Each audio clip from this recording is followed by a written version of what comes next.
വിദേശകാര്യമന്ത്രി എസ് ജയശങ്കറിനെതിരെ ലണ്ടനിൽ ഖലിസ്ഥാൻ വിഘടനവാദികളുടെ പ്രതിഷേധം. ലണ്ടനിൽ ജയശങ്കർ പങ്കെടുക്കുന്ന പരിപാടി നടക്കുന്ന വേദിക്ക് മുന്നിലായിരുന്നു പ്രതിഷേധം അരങ്ങേറിയത്. അദ്ദേഹത്തിന്റെ കാറിന് നേരെയും ആക്രമണ ശ്രമം ഉണ്ടായതായി അറിയാൻ സാധിക്കുന്നുണ്ട്. ഐസൻ ജോസ് ചേരുന്നു വിവരങ്ങളുമായി. ഐസൻ, ഈ വിഷയത്തിൽ UK ഭരണകൂടത്തെ ഭാരതം അതൃപ്തി അറിയിച്ചിട്ടുണ്ട് എന്ന് മനസ്സിലാക്കാൻ സാധിക്കുന്നുണ്ട്. സുരക്ഷാ ക്രമീകരണത്തിലുണ്ടായ വീഴ്ച തന്നെയല്ലേ ഇതിന് കാരണം?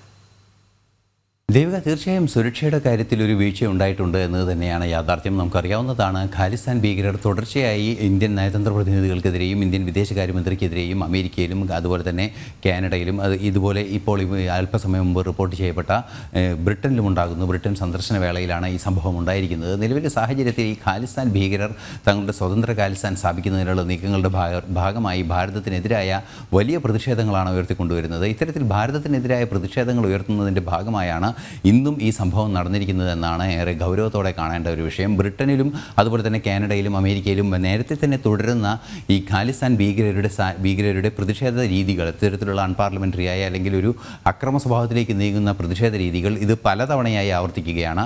കർശനമായൊരു നിലപാട് ഏതാണ്ട് ഒരു വർഷം മുമ്പ് അത് കൃത്യമായി എസ് ജയശങ്കർ തന്നെ പറയുന്നൊരു സാഹചര്യം പോലും ഉണ്ടായിരുന്നു.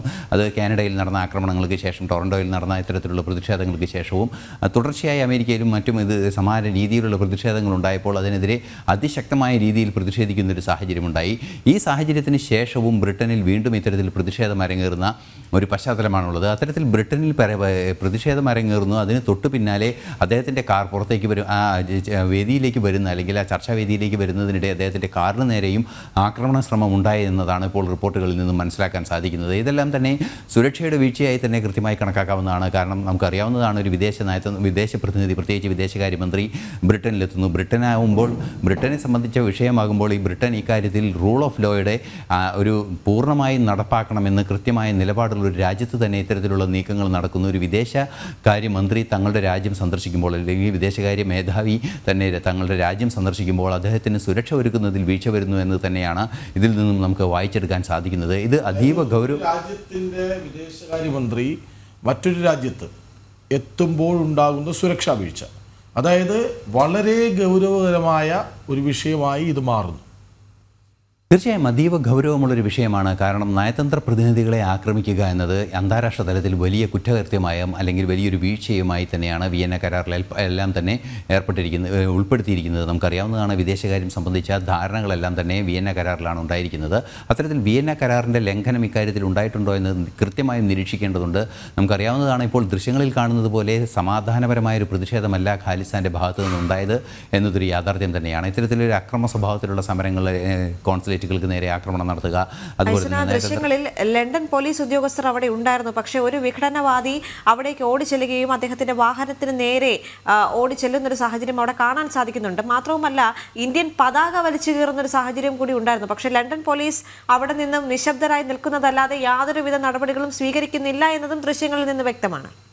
തീർച്ചയായും ഇത്തരത്തിലുള്ള ദൃശ്യങ്ങൾ, അതായത് നമുക്കിപ്പോൾ ദൃശ്യങ്ങളിൽ കണ്ടതുപോലുള്ള ഇത്തരം സംഭവ വികാസങ്ങളെല്ലാം തന്നെ തുടർച്ചയായി അവിടെ നിന്ന് റിപ്പോർട്ട് ചെയ്ത്, നേരത്തെയും ഇതുപോലെ തന്നെ ഭാരതത്തിൻ്റെ പതാക, അത് മുഴുനീള പതാക, ഭാരതത്തിൻ്റെ പതാക എന്ന് പറയുമ്പോൾ അത് മീറ്റർ കണക്കിന് നീളത്തിൽ തയ്യാറാക്കി കൊണ്ടുവന്ന് അത് റോഡിൽ നിവർത്തിയിട്ട് അത് ചവിട്ടുന്ന കാര്യങ്ങളെല്ലാം തന്നെ നേരത്തെ ഉണ്ടായിട്ടുണ്ട്. അത് കാനഡയിൽ ഉണ്ടായിട്ടുണ്ട്. അത്തരത്തിലുള്ള പ്രശ്നങ്ങൾ തുടർച്ചയായി ഉണ്ടായി. ഇപ്പോഴും ഈ പതാക വലിച്ചു കീറുന്നൊരു നീക്കമുണ്ടായി എന്ന് പറയുമ്പോൾ അതിനെതിരെ പ്രതിഷേധിച്ചില്ല, അല്ലെങ്കിൽ അതിനെതിരെ നടപടിയെടുത്തില്ല എന്നത് ബ്രിട്ടൻ്റെ ഭാഗത്തു നിന്നുള്ള ഒരു വീഴ്ചയായി തന്നെ കണക്കാക്കപ്പെടുമെന്ന് തന്നെയാണ് മനസ്സിലാക്കാൻ സാധിക്കുന്നത്. തന്നെയായാലും ഭാരതം ഇക്കാര്യത്തിൽ ശക്തമായ പ്രതിഷേധം അറിയിക്കുക തന്നെ ചെയ്യുമെന്നാണ് മനസ്സിലാക്കാൻ സാധിക്കുന്നത്. ഒരു പക്ഷേ ഭാരതത്തിൻ്റെ പ്രസിഡന്റ് തലത്തിലോ അല്ലെങ്കിൽ പ്രധാനമന്ത്രി തലത്തിലോ ഇക്കാര്യത്തിൽ ഒരു ഇടപെടൽ ഉണ്ടാകാനുള്ള സാധ്യത ഒട്ടും തന്നെ തള്ളിക്കളയാനാവില്ല. നമുക്കറിയാവുന്നതാണ്, എസ് ജയശങ്കർ എന്ന് പറയുന്ന ഭാരതത്തിൻ്റെ വിദേശകാര്യമന്ത്രി, ഒരു ക്യാബിനറ്റ് അംഗം കൂടിയായ അദ്ദേഹത്തിന് ഇത്തരത്തിൽ ഒരു സുരക്ഷാ വീഴ്ച ഉണ്ടാകുന്ന ഒരു സാഹചര്യം, അതും അവരുടെ ചർച്ചകൾക്ക്, അതായത് ബ്രിട്ടനിൽ ചെന്ന് ബ്രിട്ടനുമായുള്ള നയതന്ത്ര ചർച്ചകൾക്ക് എത്തുന്ന ഒരു സാഹചര്യത്തിലാണ് ഇത്തരത്തിലൊരു പ്രതിഷേധമുണ്ടാവുകയും ആക്രമണം ഉണ്ടാവുകയും ചെയ്തിരിക്കുന്നത്. തീർച്ചയായും ഇതൊരു വലിയ പ്രശ്നമായി തന്നെ ഉയർന്നു വരാനുള്ള